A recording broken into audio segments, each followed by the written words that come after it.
The universe is a big, cold place full of indifference, which made it the perfect setting for Commander Thalassa's career in deep space listening. On a good day, it was like watching paint dry, except the paint never actually dried, it just floated around in zero-G, mocking her. Today was not a good day. Brannick, you better not be napping in the engine room again. I need someone who's conscious for this, Thalassa barked into the comms. The crackle that followed could mean only two things. Either Brannick was up to his elbows in machinery or he was, in fact, asleep. I'm awake, a voice replied, sounding like it had just returned from the dead. What's the crisis? We run out of coffee again? Worse, Thalassa grinned without humor. We've intercepted a message. An alien message. Brannick was silent for a moment, probably mourning the loss of another peaceful day. Well, shit, he finally muttered. Have you told Zephyr yet? Thalassa rolled her eyes. I thought I'd give you the pleasure. How awfully considerate of you, Brannick sighed. Right, I'll tell him. But if he starts talking about the wonders of the cosmos again, I swear I'll disconnect the comms. Dr. Zephyr was the station's resident xenobiologist, the kind of person who could make a taxonomy of dirt sound fascinating. He had an unyielding optimism about alien life that drove Thalassa up the bulkhead. Zephyr's optimism is contagious, Thalassa mused aloud, like a virus. Is that what we're calling it now? Brannick replied, the sarcasm dripping through the comms like oil leaks from a rusty pipe. Thalassa could already hear Zephyr's door sliding open, which meant Brannick had delivered the news. The doctor appeared in the command room moments later, practically vibrating with excitement. Commander, is it true? Did we really intercept an alien transmission? You bet your last tube of toothpaste, Thalassa replied dryly. And it gets better. It's from the Vexari. Zephyr's face lit up like a Christmas tree on steroids, which only served to irritate Thalassa further. The Vexari, renowned for their vast knowledge and technological advancements. Renowned for being galactic tyrants, you mean? Brannick corrected, joining them. They've got a history of playing nice with other species, right up until they decide to squash them like bugs in a bug zapper. Such cynicism, Zephyr lamented, shaking his head. We could learn so much from them. Yeah, Thalassa snorted, like how to be better at being dead. She punched a button to replay the transmission. It was a series of clicks and tones, the kind of thing that made no sense unless you happened to be a linguistics genius or a particularly smart parrot. We're trying to decode it, she explained. But from what we can gather, they're planning to drop by for a visit. And by visit, I mean a friendly subjugation party. Could be worse, Brannick interjected. Could be a friendly dinner invitation. I'm pretty sure they eat things like hope and dreams, Thalassa said, squinting at the blinking lights of the decoding software as if sheer willpower might make it work faster.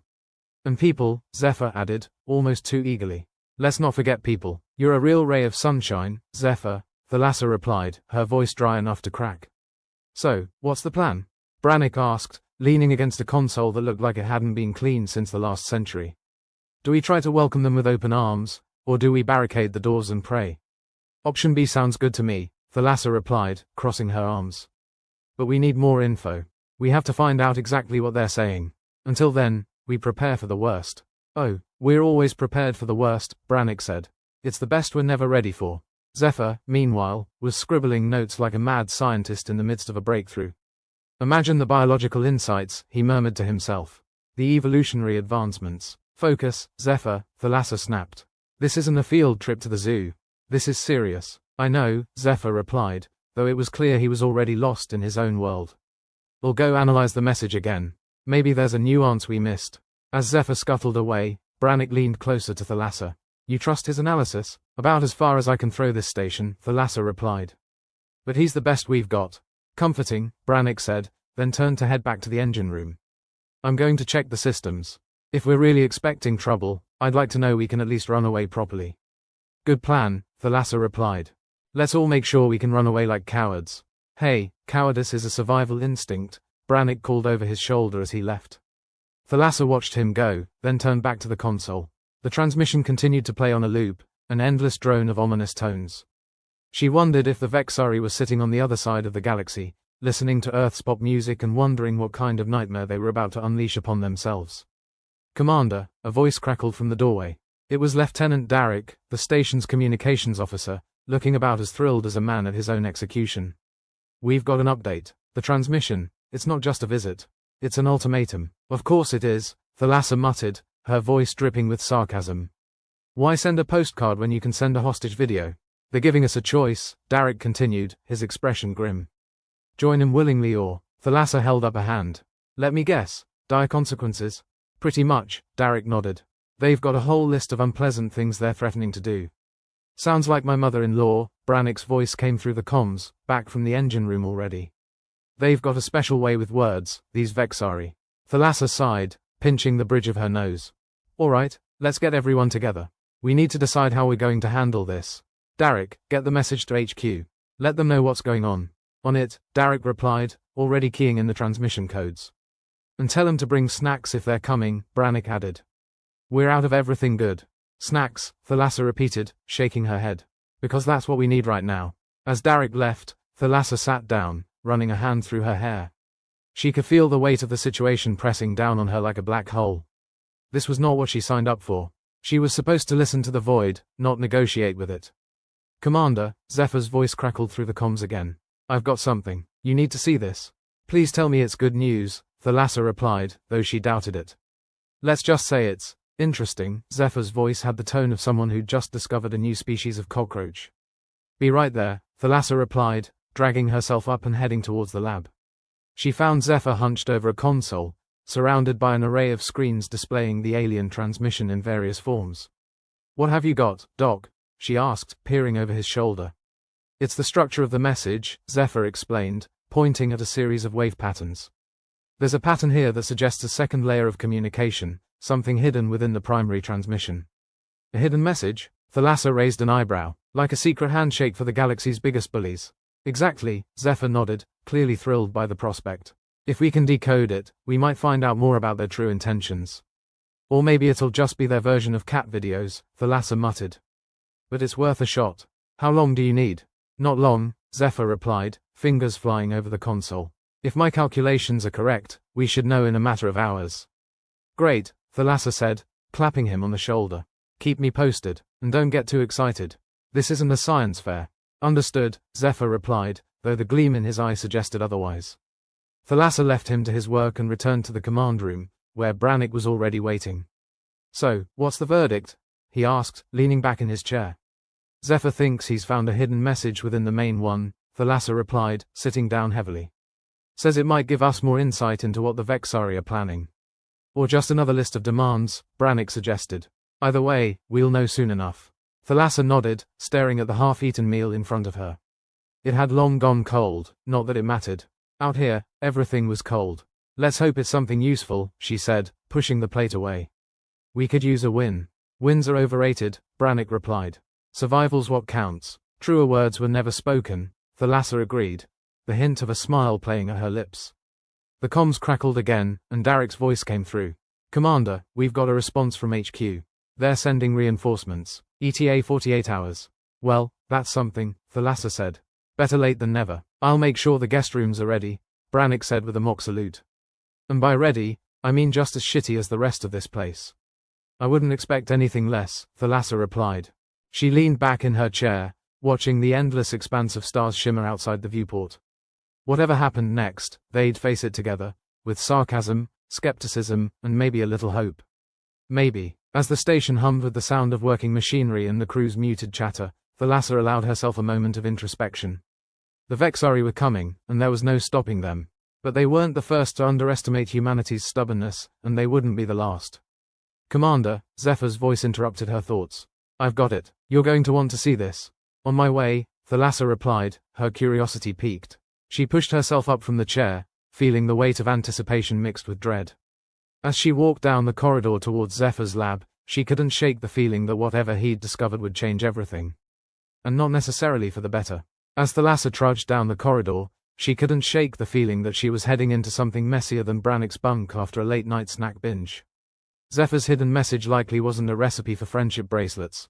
If history taught anything, it was that aliens offered friendship with one hand while the other reached for a blaster. Thalassa entered the lab, scanning the screens that glowed with data like some god had sneezed digital snot all over them. Zephyr was hunched over his console, looking like a kid who'd just discovered a new kind of candy. Commander, you're going to love this, he said, barely containing his glee. Love isn't exactly what I'm expecting, Zephyr, Thalassa replied dryly. So, what's the hidden message? A discount coupon for slavery? Zephyr smirked, tapping the screen. The Vexari are extending an olive branch, though it's more like a Venus flytrap. Thalassa leaned in, watching the waveforms dance across the screen. And what kind of trap are we talking? They want to meet, Zephyr said, grinning like a mad scientist unveiling his monster. Face to face, they claim they're here for peaceful intentions. Peaceful intentions, huh? Thalassa cocked an eyebrow, the sarcasm dripping from her voice like oil from a rusty pipe. Sounds like the opening line of every bad sci-fi flick before the lasers start flying. Zephyr shrugged. They seem genuine enough. Like a used ship salesman, Thalassa muttered. I'm willing to bet their idea of peace involves us in shackles. Possibly housebroken, Zephyr added. Right, Thalassa sighed. Get everyone together. We're making contact. With the crew assembled, Thalassa filled them in. Brannick was sprawled across a chair, looking like he'd just rolled out of bed and couldn't quite remember why. So, what's the game plan? He asked, yawning. Invite 'em over for tea and biscuits. If by tea and biscuits you mean a cautious meeting over the comms, then yes, Thalassa replied. We'll listen to their pitch. And if they start sounding like they want to make us their pet humans, we make a run for it.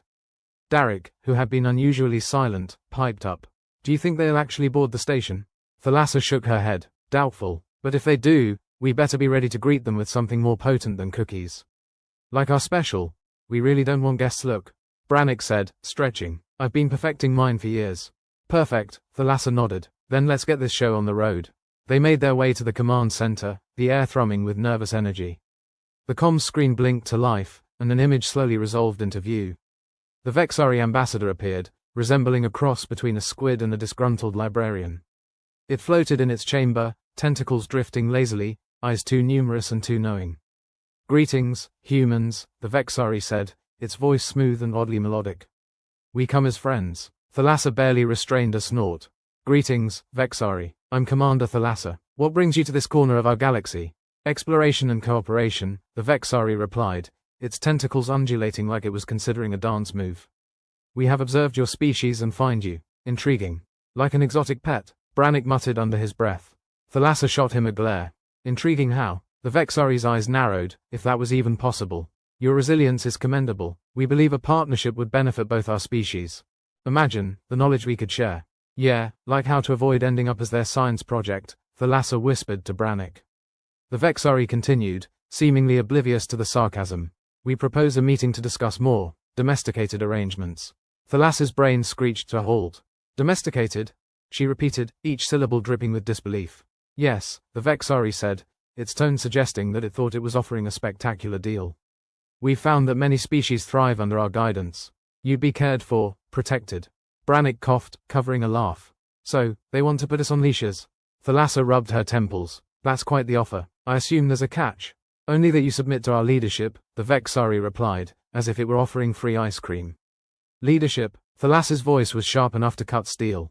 And what if we prefer to lead ourselves? The Vexari's eyes glittered like a predator spotting an easy meal. We understand your trepidation. Many initially resist, but come to appreciate our oversight. Yeah, like a cat appreciates a bath, Brannick added, eyes rolling. Let us consider your proposal, Thalassa said, her voice a model of professionalism, if professionalism had a side order of sarcasm. We'll get back to you. Of course, the Vexari replied, its tone almost cheerful. We await your decision with great anticipation. The screen flickered off, leaving the room in heavy silence. So, Brannick finally said, they want to make us their new goldfish. Pretty much, Thalassa replied, exhaling a breath she didn't realize she'd been holding. Zephyr was scribbling furiously in his notebook, excitement still sparking in his eyes. Think of the scientific implications. Think of the leash implications, Thalassa retorted. Darrick, send a message to HQ. Let them know what our friends have proposed. On it, Commander, Darrick said, already tapping the console.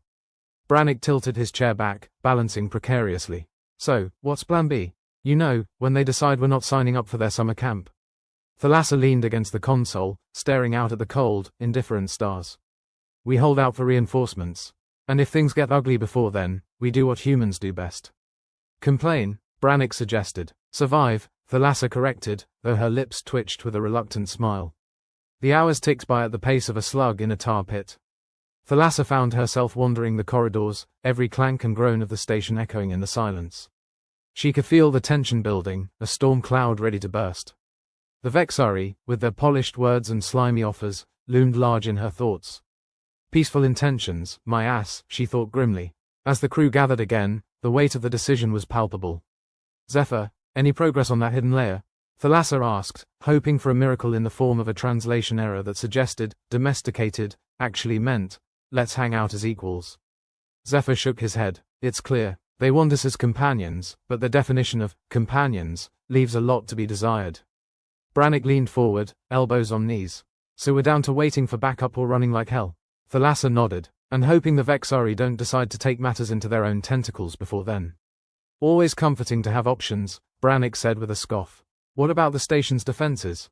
Any chance we could at least make it uncomfortable for them if they try to drop by for tea? Minimal, Thalassa admitted. We weren't exactly equipped for an alien invasion. Typical, Brannick said. They always skimp on the important stuff. The comms crackled to life, the Vexari ambassador once more filling the screen. Thalassa felt her stomach twist like a pretzel. Commander Thalassa, it began, the syrupy tone unchanged. Have you considered our proposal? Thalassa steeled herself, channeling every ounce of defiance. We've given it considerable thought. But we're not interested in becoming house pets. The Vexari's eyes darkened, losing some of their faux warmth. This is disappointing, Commander. We offered you a place of honor in our society. A gilded cage is still a cage, Thalassa retorted, her resolve hardening. We prefer our independence. A mistake, the Vexari said, its voice now sharp enough to shave with. You may reconsider under duress. Brannick snorted. So much for peaceful intentions. The Vexari hesitated, as if weighing its next words. We will give you time to reconsider. But know this, our patience is not infinite. Neither is ours, Thalassa shot back, ending the transmission with a jab of her finger that could have cracked a lesser screen. The room seemed to deflate, the air thick with the threat hanging over them like a guillotine. Well, that went well, Brannick said after a beat, scratching his chin. Zephyr almost vibrated with excitement. They'll come, you know.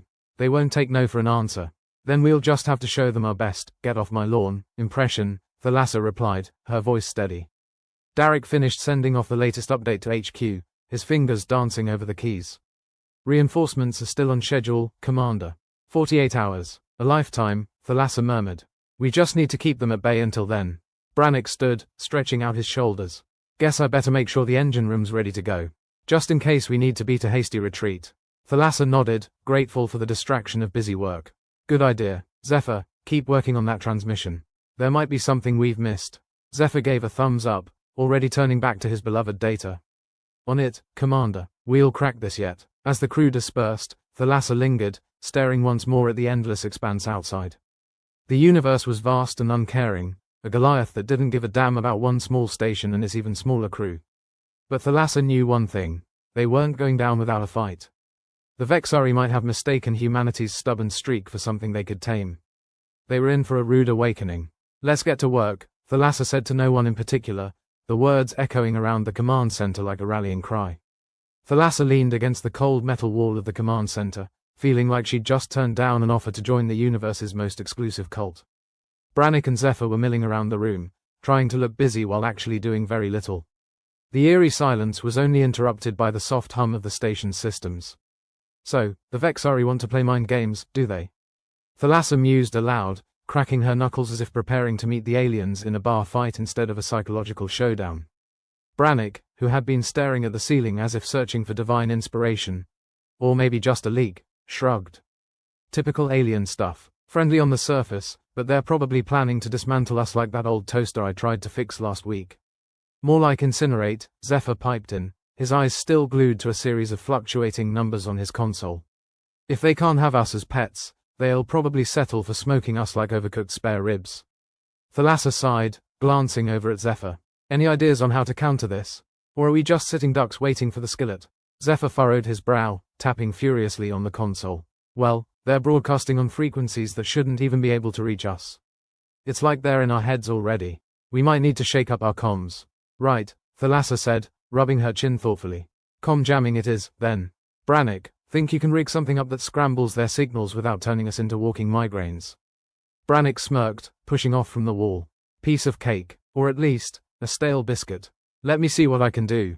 With that, he sauntered out of the room, probably headed to the engine room where he kept his stash of parts that seemed to come from the junkyard of space.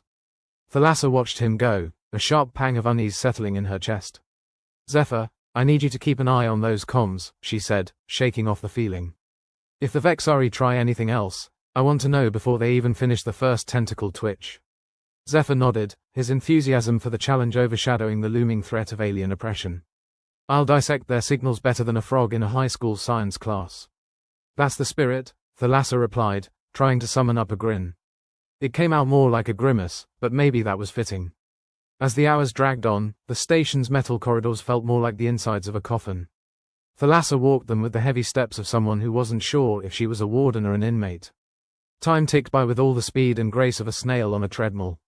Brannick eventually returned, looking slightly more disheveled than when he left, which was saying something. Good news, he announced, waving a small, cobbled-together device in the air. Meet the anti-Vexari signal scrambler. Patent pending. Thalassa raised an eyebrow. Patent pending? Seems optimistic. Brannick grinned. Only the best for our unwelcome visitors. This baby should disrupt anything they try to beam at us. Am I supposed to be impressed? Thalassa asked, crossing her arms. Or just hopeful we don't all end up with scrambled brains? Maybe a little of both, Brannick replied, his grin undaunted.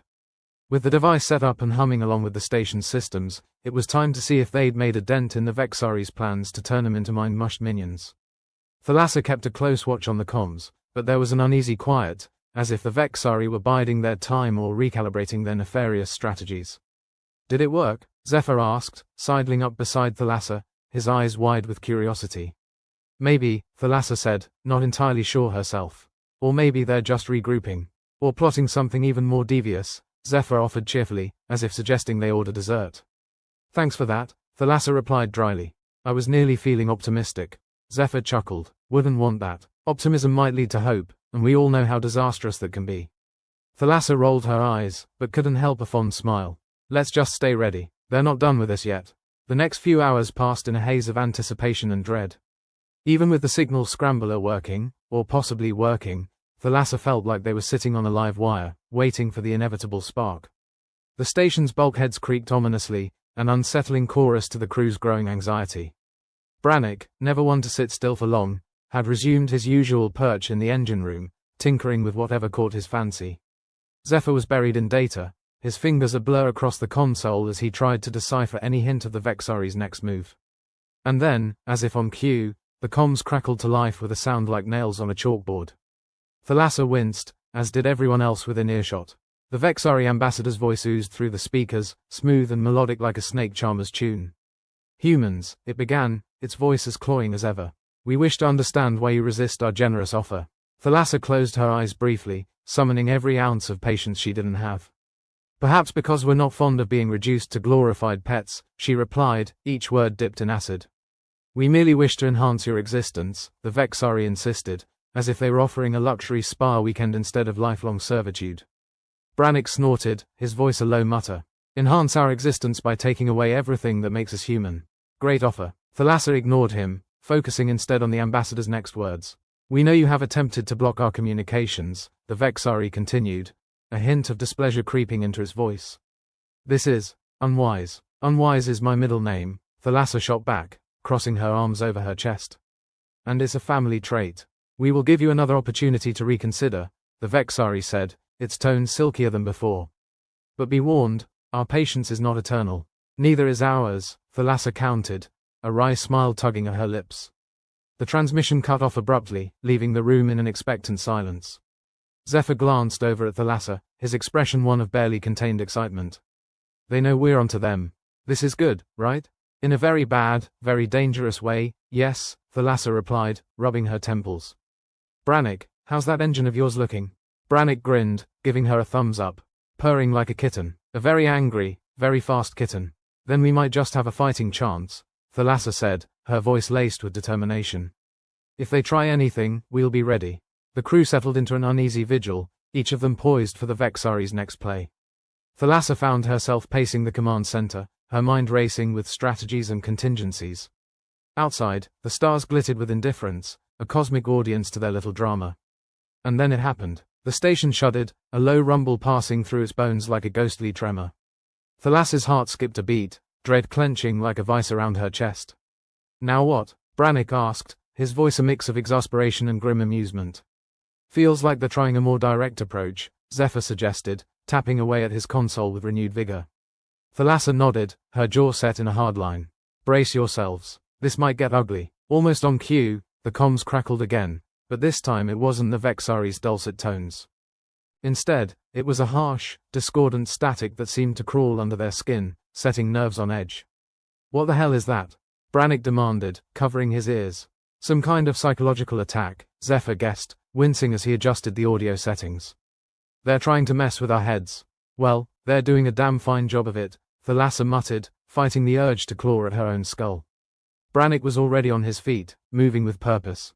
"I'll see if I can boost the scrambler, give us some relief." "Hurry," Thalassa urged, struggling to think through the noise. "We can't afford to lose it now."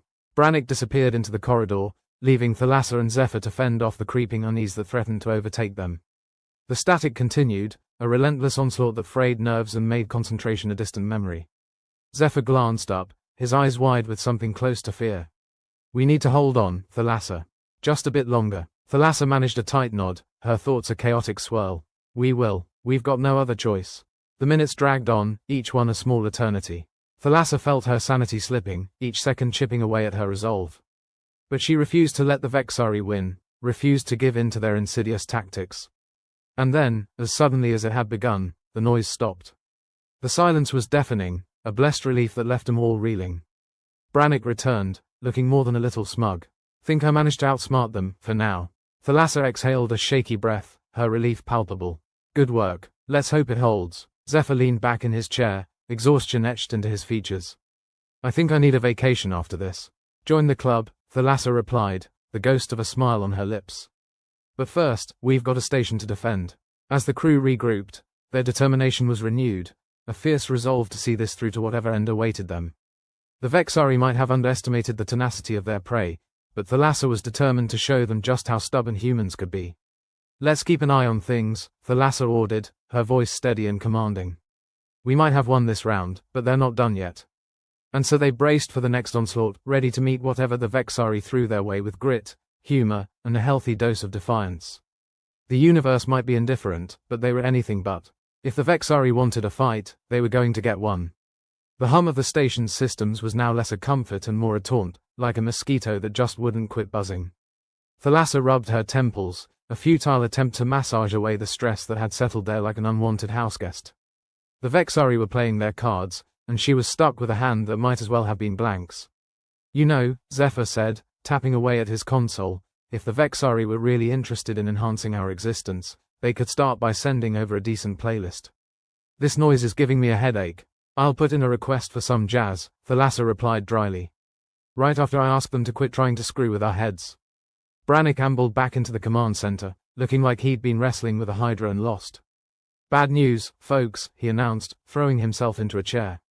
"Our anti-Vexari scramblers on the fritz. They must have figured out how to counter it. Smart bastards." "Well, that's just great," Thalassa muttered, glancing towards the cold metal walls that seemed to be closing in on them. "What's next? They gonna start sending us subliminal messages about how flossing is evil?" Zephyr chuckled, though the sound was more weary than amused. "I wouldn't put it past them.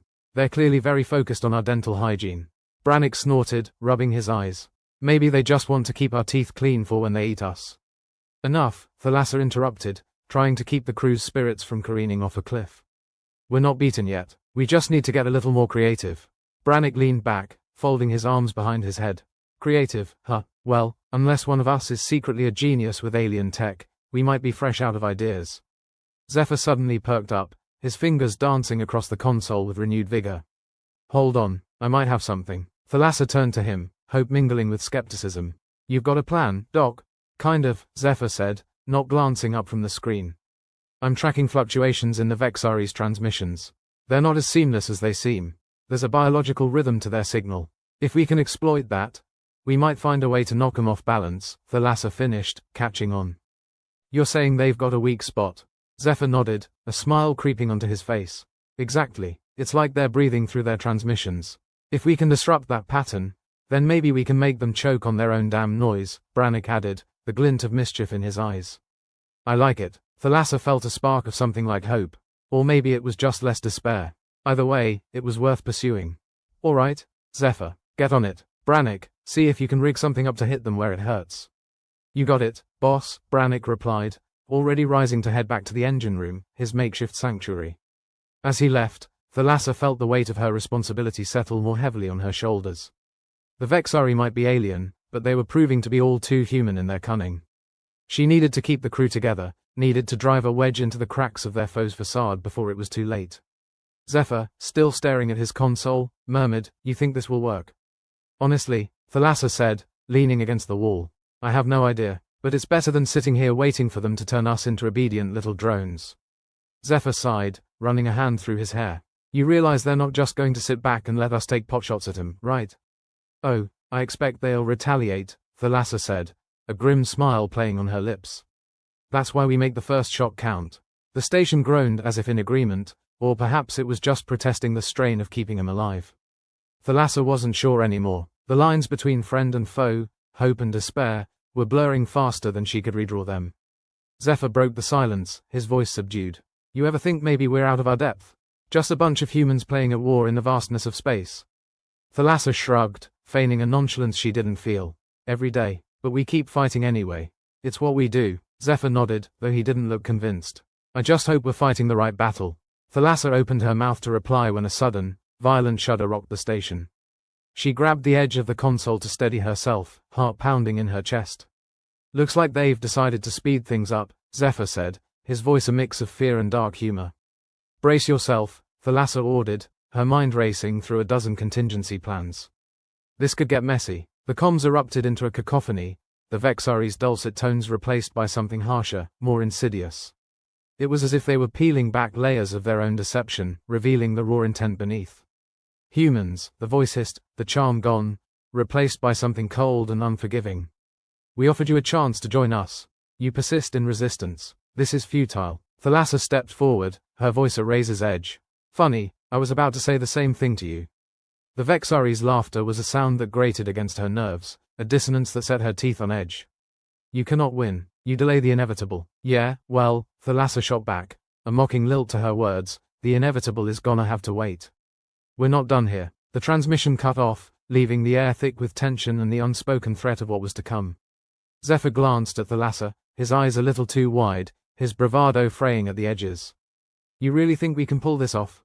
Thalassa met his gaze, her resolve hardening like steel. "I know we have to try." With the Vexari breathing down their necks and no guarantee of survival, the crew dug in, determined to give as good as they got. If they had to go down, they'd do it swinging.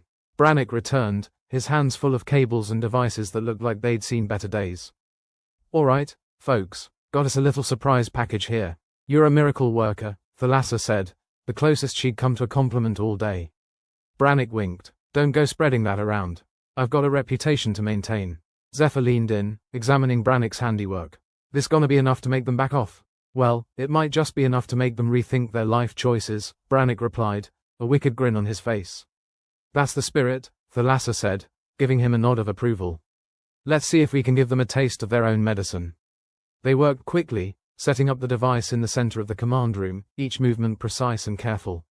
The stakes were high, and failure wasn't an option they liked to entertain. As the final connections were made, a silence fell over the room, the anticipation electric, a live wire thrumming in the space between them. Thalassa exhaled slowly, her eyes on the screens that would soon display the fruits of their labor. "All right, team, let's do this." Brannick flicked a switch, the device humming to life with a low, threatening growl. Zephyr monitored the readings, his fingers flying across the console as he fine-tuned their offensive measure. "Here we go," Zephyr muttered, more to himself than anyone else. The station seemed to hold its breath, and then the device surged, a pulse of energy rippling outwards, a silent scream aimed directly at their adversaries. For a heartbeat, nothing happened. And then the Vexari's signal faltered, their smooth, hypnotic tones fracturing into a discordant mess. It was as if the very air had been shattered, the pieces tumbling away into the void.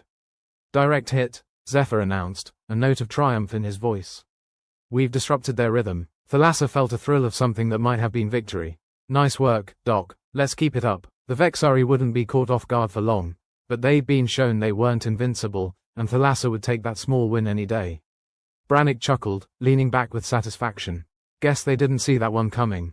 Let's hope they take a while to recover," Zephyr added, though his hands never stopped moving across the controls.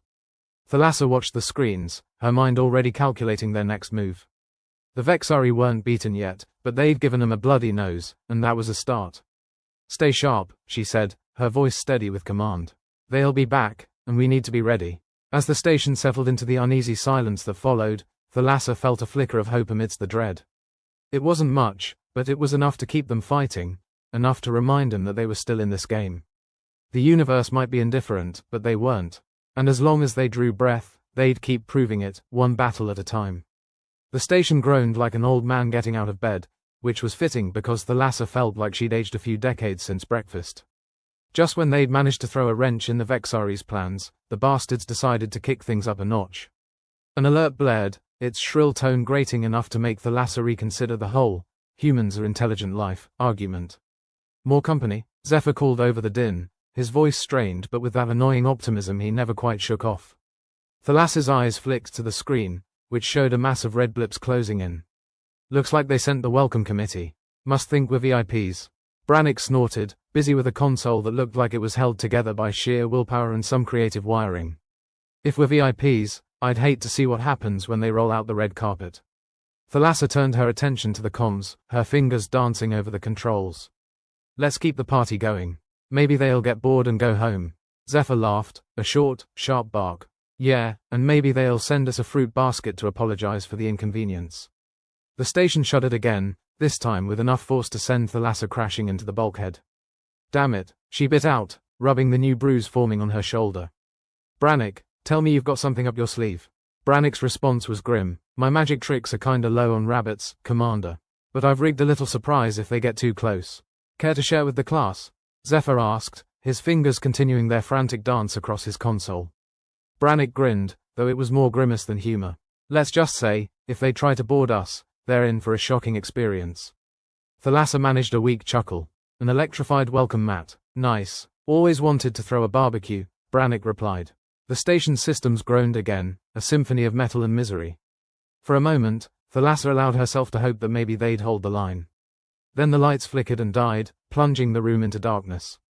Oh, come on, she shouted into the void, though whether at the Vexari or the universe itself, she wasn't sure. Backup systems kicked in a moment later, casting everything in an eerie red glow. The alarm sounded more urgent now, as if saying, seriously, you're screwed. Zephyr frowned, his face bathed in crimson light. Think they like us? Yeah, Brannick said, fiddling with something beneath his station.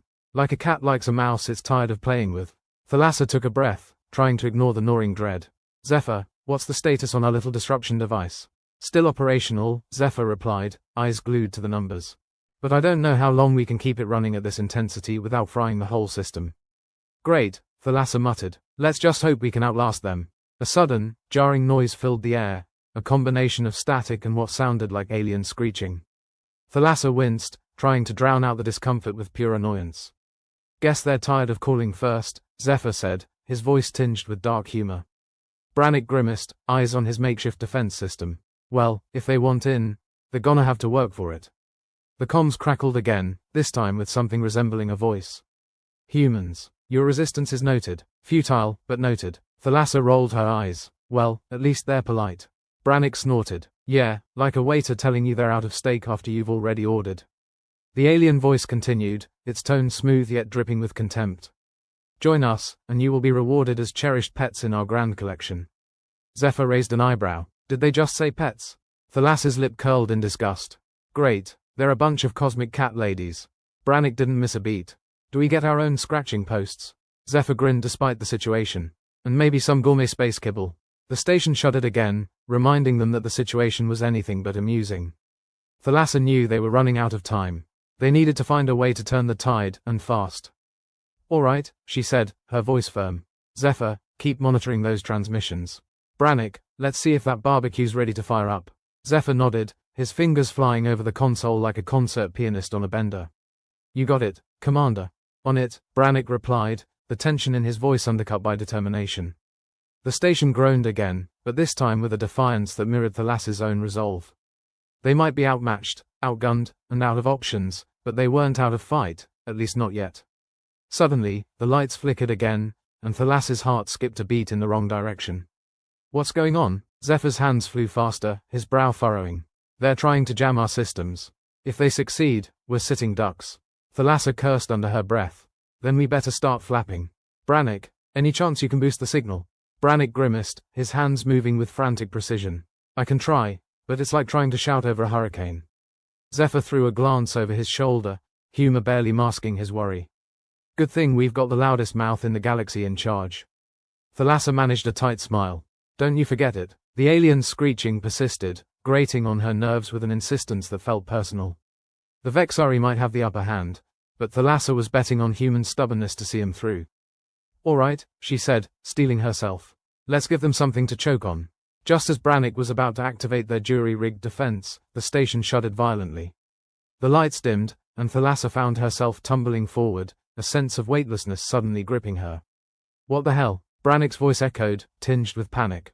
Gravity's gone, Zephyr said, his voice tight. They've knocked out our stabilizers. Thalassa swore, her mind racing. Floating in 0G was bad enough, but it also meant they were even more vulnerable to boarding.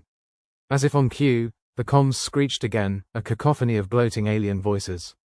The Vexari had them on their knees, and they damn well knew it. We offer you one final chance, the voice hissed, condescension dripping from every syllable. Join us willingly, and your lives will be preserved. Yeah, right, Thalassa muttered, trying to hold on to her defiance even as fear threatened to drown her. Like hell we will. But before anyone could respond, the lights flickered one final time, plunging the station into darkness once more. Thalassa felt the gut-churning sensation of being utterly, hopelessly trapped. Commander, Zephyr's voice was barely a whisper in the suffocating blackness. I'm here, she replied, her own voice stronger than she felt. We're not done yet, but even as she said it, she wondered how much longer they could hold on. Then, from the depths of the dark, a harsh, grinding sound reached her ears. It was the unmistakable noise of something forcing its way into the station.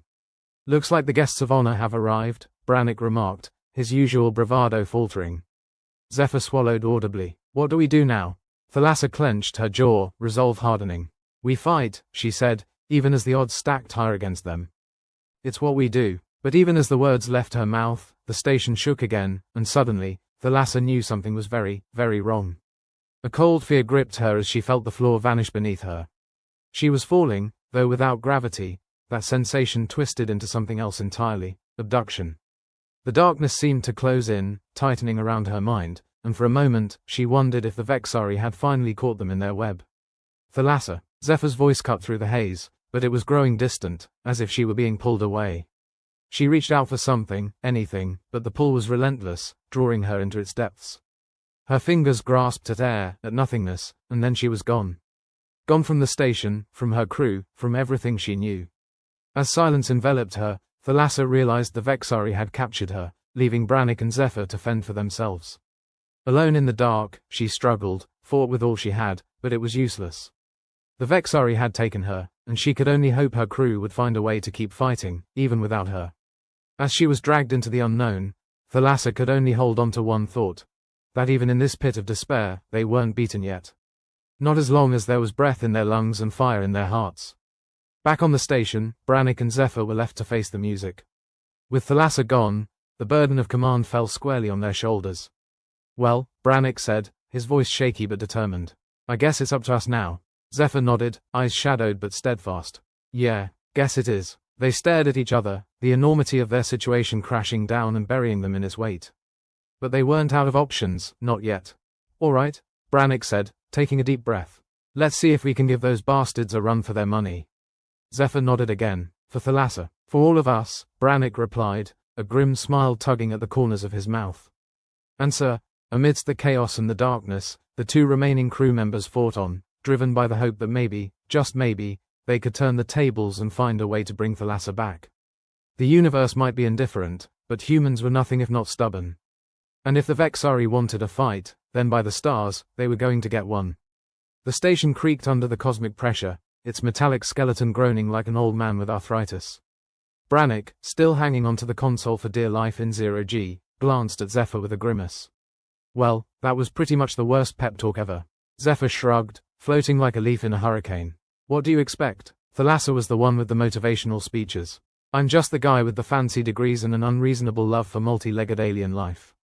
Yeah, well, get ready to add some more legs in your life, 'cause we're about to be swimming in 'em, Brannick said, his voice dripping with sarcasm. He tugged at the wires in the console with the finesse of a man disarming a bomb.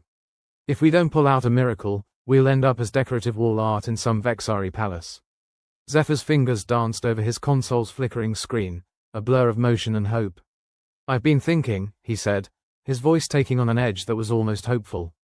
"The Vexari, they might be broadcasting on frequencies we can't match, but that doesn't mean they're perfect." "Well, let's hear it, Einstein," Brannick said, a dark chuckle escaping him.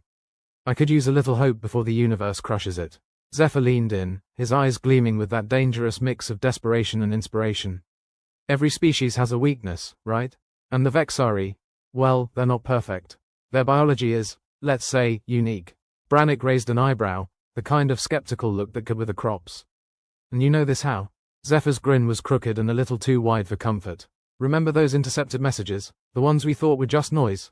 He tapped the console, and a series of alien glyphs spun across the screen like a demented slot machine. "Turns out, they're more like medical logs. I've been decoding them." Brannick squinted at the glyphs. "So, what are you saying? We give them the sniffles and they'll call it a day?" "Not exactly," Zephyr replied, his fingers still dancing. "But there's a compound, something akin to a neurotoxin for them. We could rig the station to emit it if we can fine-tune our systems." Brannick's laugh was harsh, a bark of gallows humor. "Great, a chemical Hail Mary. Has a nice ring to it. Got a better idea?" Zephyr said, his voice edged with challenge. "Not unless we can convince them we're covered in fleas," Brannick quipped, then nodded toward the console. "Fine. How do we cook this up without ending up as fried space bacon?" Zephyr's eyes lit up with a kind of mad scientist enthusiasm. "We can use the station's environmental controls. It'll be tricky, but—" "Tricky," Brannick interrupted, is one hell of an understatement. Meanwhile, across the dark expanse of space, Thalassa found herself in a place that was the furthest thing from comforting. The Vexari ship was sleek, organic in its design, almost as if it was grown instead of built. It was unnervingly quiet, the kind of silence that wraps around you like a python, squeezing the life out of you. She was restrained. Of course she was. Scratch that. She was cosmically inconvenienced. The Vexari were nothing if not thorough in the art of hospitality. Their version of a welcoming committee was all tentacles and sneers. But Thalassa was nothing if not resourceful. Even amidst the alien architecture, her mind worked like a well-oiled machine. She had to gather intel, find a weakness, do something. Anything. And as luck, or some twisted version of it, would have it, she found herself in the company of a solitary Vexari who seemed to be just as misplaced as she was. The creature had a gangly form, its skin shimmering with shades of blue and green like a bad acid trip. "Human," it said, its voice a whispery rasp that sounded like it hadn't been used in a while. "I am Mazik. You are not like the others." Thalassa raised an eyebrow. What gave it away? The lack of tentacles or the charming personality? Mazik tilted its head, a gesture that might have been curiosity or indigestion. "You are different, resist, strong." Thalassa shrugged, emotion severely limited by her restraints. "What can I say? I get cranky when people try to blow up my station." Mazik's eyes, if they could be called that, flickered with interest. "Vexari, not all support this conquest. Some seek different path." "Great," Thalassa said dryly. "So you're, what, the black sheep of the family? Looking to start an interstellar boy band instead?" Mazik's rasping chuckle echoed in the chamber. "Perhaps, but I can help you. Information, escape." Thalassa studied Mazik, weighing her options. Trust was as rare as a quiet moment in her line of work, but beggars couldn't be choosers. "All right, Mazik, you want to help me? Start singing." Back on the station, Brannick and Zephyr's makeshift lab looked less like a command center and more like a demolition derby had taken a detour through a science fair. Wires were strung like Christmas lights, if Christmas was celebrated by lunatics on a space station. "Okay, so how do we do this without blowing ourselves up?" Brannick asked, his tone more hopeful than apologetic. Zephyr scratched his head, a gesture that somehow managed to look both thoughtful and terrified. "Well, first, we need to divert power to the environmental systems. Then we change the chemical composition of the air. If we're lucky, it'll be in him before they know what's happening." Brannick nodded, a glint of admiration in his eyes. "You know, if you weren't so damn annoying, you'd be almost impressive." "Flattery will get you nowhere," Zephyr replied with a smirk. "But it's a start." They worked in a flurry, a symphony of chaos. Brannick's hands were nimble, threading wires through the guts of the station's systems, while Zephyr's mind raced, calculating and recalibrating. As they labored, the station groaned, an ominous reminder of their dwindling time. The Vexari was still out there, and every passing second brought them closer to an unpleasant end. "Hey," Brannick said, pausing to wipe a bead of sweat from his brow. "You think Thalassa's okay?" Zephyr's expression softened for a moment, a flicker of vulnerability breaking through his determined facade. I hope so. If anyone can handle those oversized calamari, it's her. Yeah, Brannick agreed, his voice laced with a sardonic edge. She'd probably yell them to death. The console beeped, a sound that was both a relief and a warning. Zephyr's eyes lit up with triumph. Got it. All we need now is to activate it. All right, Brannick said, a grin stretching across his face. Let's gas these bastards. Zephyr hesitated, his expression turning serious. Brannick, if this doesn't work. I know, Brannick cut in, his voice firm. But we don't have a choice. Do it. With a nod, Zephyr hit a series of keys, and the station shuddered as the environmental systems roared to life. Moments later, the air took on a strange, metallic tang. Now we wait, Zephyr said, his voice tight with anticipation. Back on the Vexari ship, Thalassa was busy laying the groundwork for her escape. Mazik had proven to be a surprisingly chatty ally, spilling secrets like a busted dam. Your crew, Mazik said, they fight.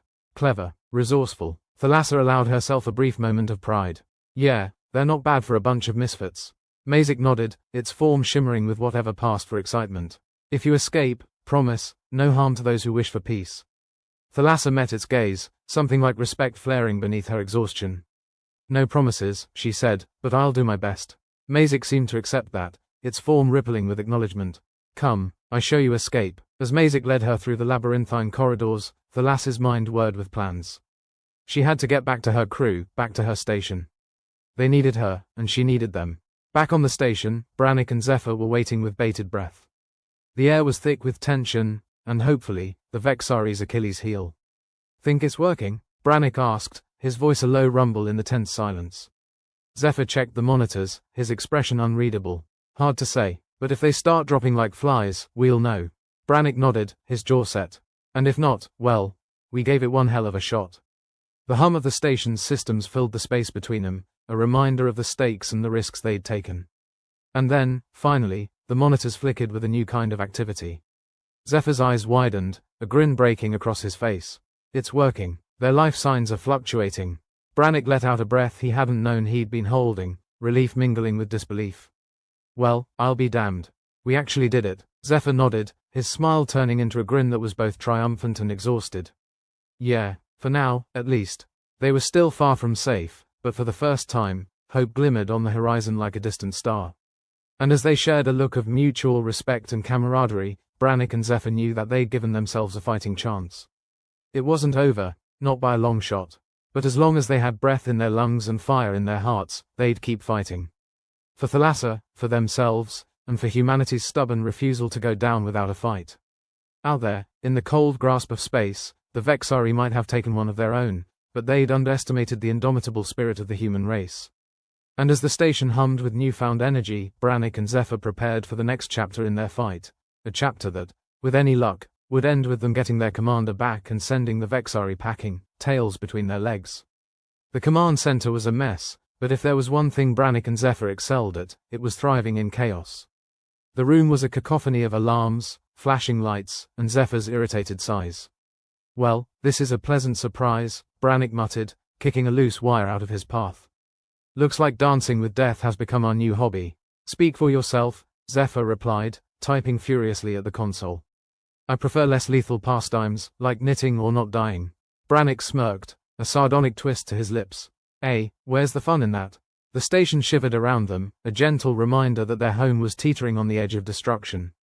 The Vexari message had been decoded, their neurotoxin plan was in motion, and now they waited, hoping their makeshift solution would turn the tide. Zephyr frowned at a blinking light on the console. Looks like the Vexari aren't too happy about our little science project. Their systems are in disarray. Brannick leaned over, peering at the screens. Guess they didn't count on human stubbornness. Or stupidity. Either works. Zephyr nodded, the ghost of a grin playing on his lips. Here's hoping. If this fails, the best we can do is haunt them as particularly disgruntled ghosts.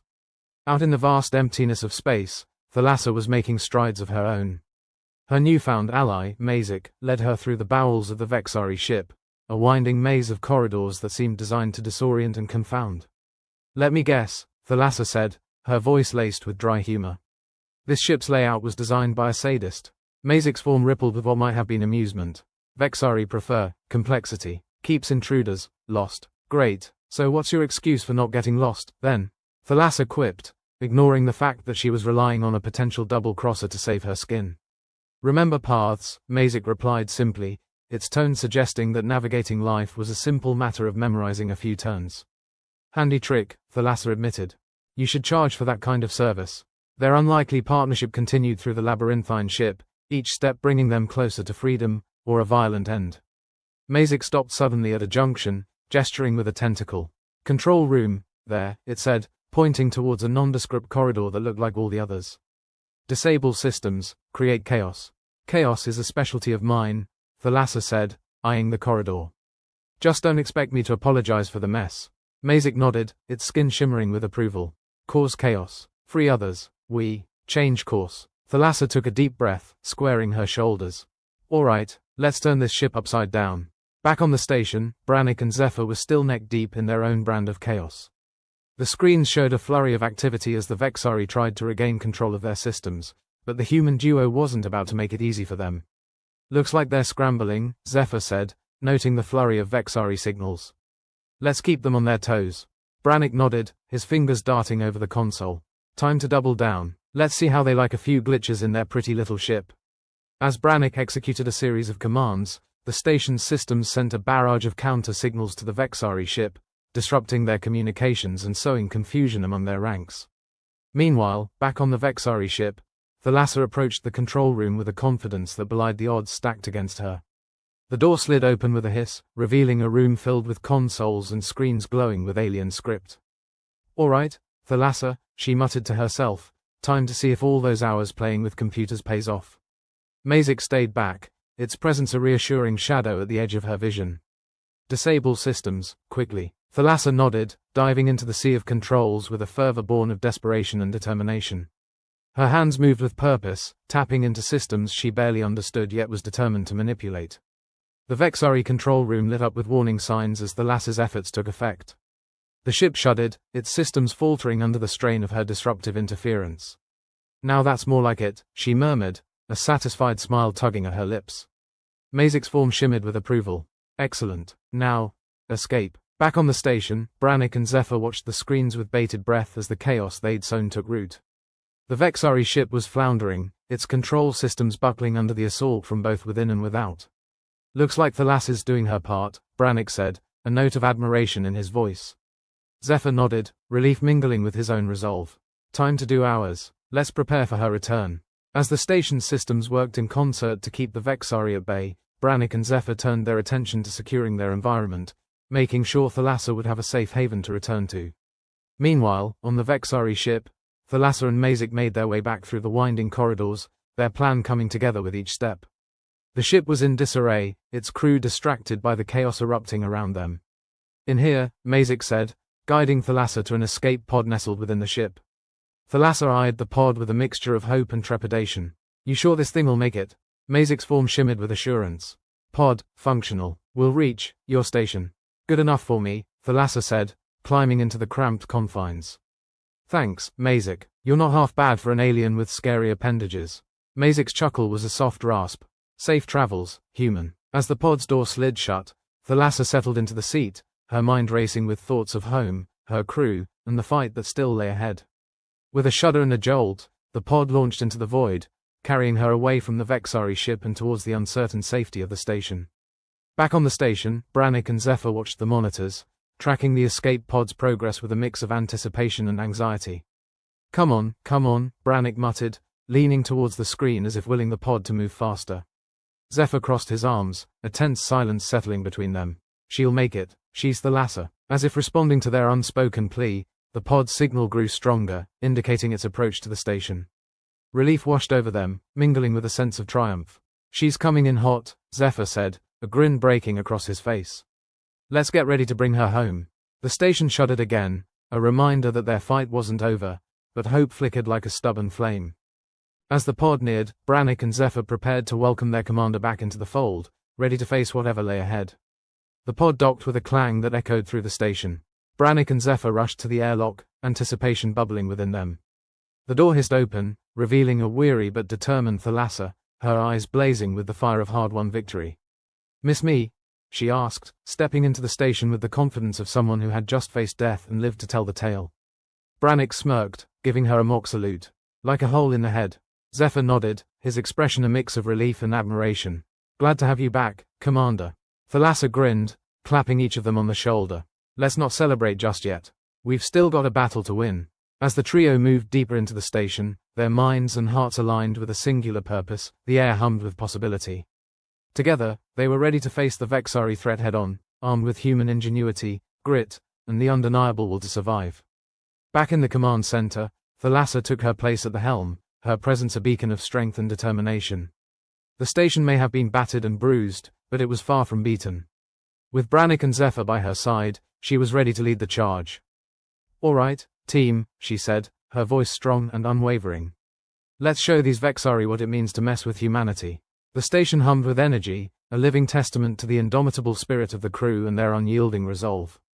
In the cold expanse of space, they faced an uncertain future, but they did so together, armed with wit, courage, and an unshakable belief in their ability to overcome any obstacle. As they prepared to turn the tide in their favor, the weight of the universe pressing down upon them seemed a little less daunting. Together, they were ready to seize victory from the jaws of impending defeat, proving once and for all that humanity was a force to be reckoned with. The station was like an old drinking buddy, beat up, reeking of desperation, and barely holding together. But somehow, against all cosmic odds, it was still standing. Thalassa stood in the command center, her gaze sweeping over the flickering screens and clattering consoles. The station shuddered like it was trying to shake off a hangover, but at least it was alive. For now, well, it's not quite the Ritz, she muttered, running a hand through her hair, but at least it's our dump. Brannick, who was elbowed deep in a console that looked like it might bite back at any moment, snorted. If by our dump, you mean a ticking time bomb in the middle of nowhere, then yeah, it's all ours. Zephyr, who had taken up residence in front of the main screen, typing away with the enthusiasm of a caffeine-fueled squirrel, glanced up. Hey, it beats being spaced by a bunch of tentacled con artists. We've got that going for us. Thalassa grinned, despite the tension that still crackled in the air like static. There's a motivational poster waiting to happen. Better a shoddy station than alien death. She turned to face her crew, her expression softening. Seriously though, nice work, both of you. We gave them a hell of a headache. Brannick straightened, wiping the grime of questionable origin from his hands onto his uniform. Any chance we can give Emma migraine next time?